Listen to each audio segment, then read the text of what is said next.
Estudando o Livro dos Espíritos com Allan Kardec.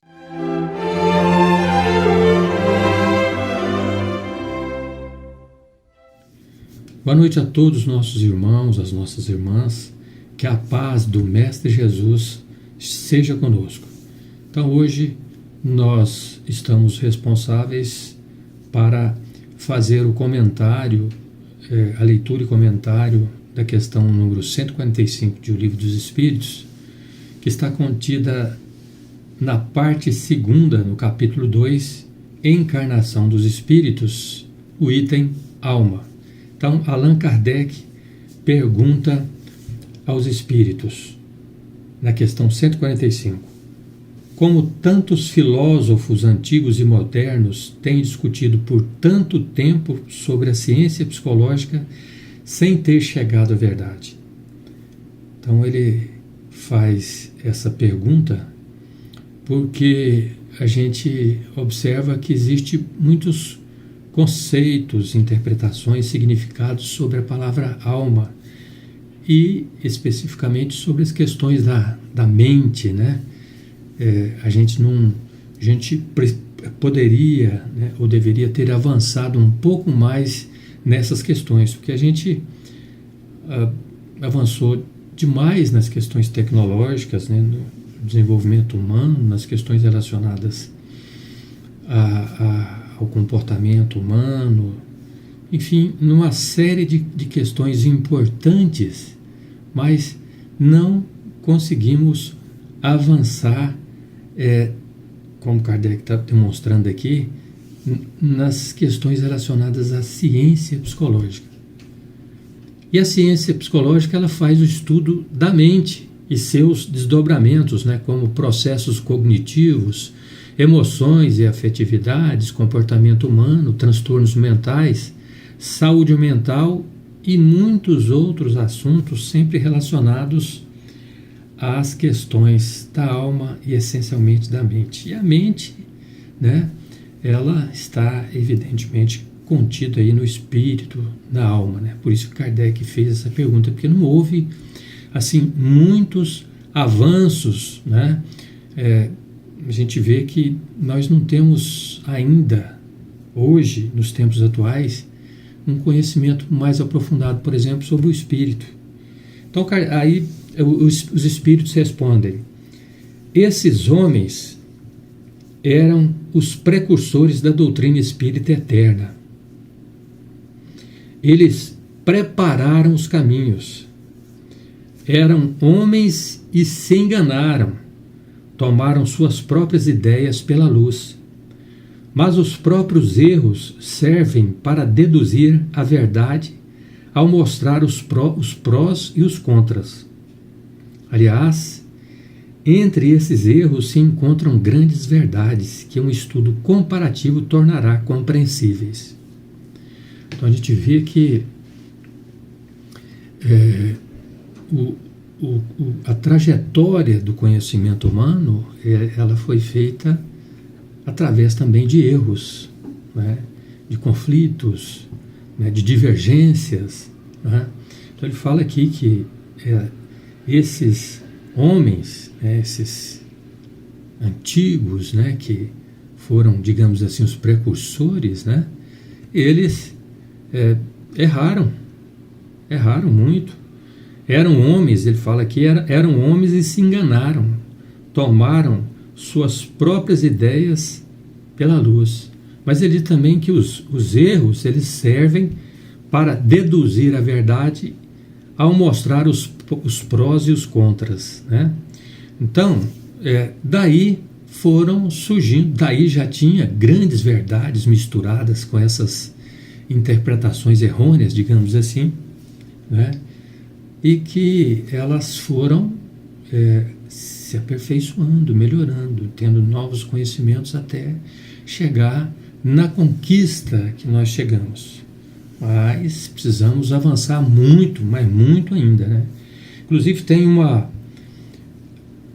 sugestão aqui no final da página para a gente comparar essa resposta da questão 145 com a questão 628. Eu vou ler um pedacinho dessa questão para que a gente possa retornar à nossa questão original. A questão 628 diz o seguinte: porque a verdade nem sempre foi colocada ao alcance de todos. Por que a verdade nem sempre foi colocada ao alcance de todos? Kardec pergunta. E os espíritos respondem: é preciso que cada coisa venha ao seu tempo. A verdade é como a luz. É preciso se habituar a ela pouco a pouco. De outro modo, fica-se deslumbrado. Então, os conhecimentos, eles surgem como se fosse por conta-gotas, né? Gradativamente, pouco a pouco, para que a gente não fique deslumbrado, né? Para que a gente não entre em parafuso, digamos assim. Então, é preciso entender que Deus promove o desenvolvimento da raça, do ser humano, de todos nós, através de nós mesmos. E aí, evidentemente, que sempre houve e ainda haverá muitos erros, muitos enganos e desenganos, né? Muitos desacertos, até a gente alcançar uma condição elevada, de nível superior. Então, inclusive tem aquela mensagem, né? Aquela afirmativa de Jesus no capítulo 8 do Novo Testamento, no versículo 32, registrado por João, que Jesus diz assim: conhecereis a verdade e a verdade vos libertará. Por isso ele está falando sobre verdade aqui, né? Por que os filósofos não conseguiram, né? Houve tanta discussão, mas não conseguiram chegar, né, a uma conclusão, né, melhor sobre a ciência psicológica, né? Ou seja, sem ter chegado à verdade. Então, por isso que eu citei essa afirmativa de Jesus, quando ele fala: conhecereis a verdade e a verdade vos libertará. Nós temos muitas verdades espalhadas sobre o mesmo tema, né? E sobre esse mesmo tema, várias interpretações, vários conhecimentos.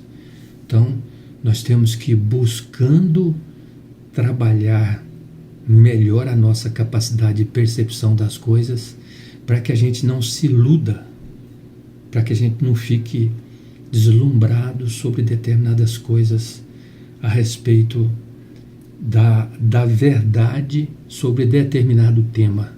Então, é muito importante a gente buscar se aprofundar, estudar mais, né, especialmente aquelas questões que mais atingem o nosso ser, que mais se conflitam entre nós e outras pessoas. Então é importante a gente conhecer a verdade.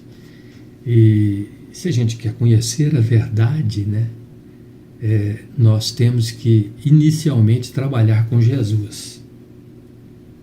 É verdade? Porque Jesus disse o seguinte: eu sou o caminho, a verdade e a vida. Ninguém vem ou ninguém vai ao Pai senão por mim.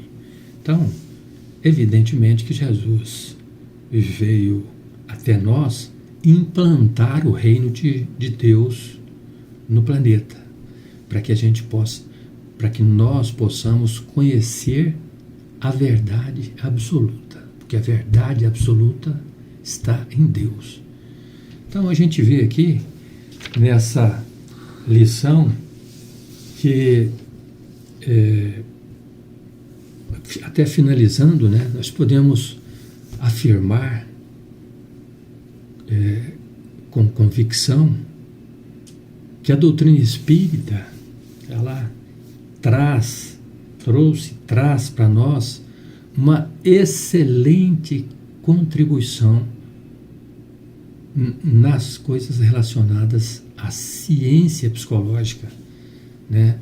Especialmente relacionadas à mente, né? Com o Pentateuco de Kardec, o Livro dos Espíritos, o Livro dos Médiuns, o Evangelho segundo o Espiritismo, a Gênese, o Céu e o Inferno. né?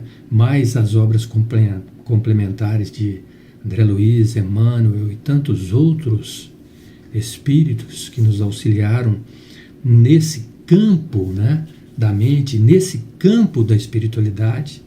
A gente observa que a doutrina espírita, ela trouxe revelações extremamente importantes relacionadas ao nosso desenvolvimento moral, intelectual, espiritual. Então, eu finalizo agradecendo a oportunidade, pedindo a Deus que abençoe a todos nós. Muito obrigado.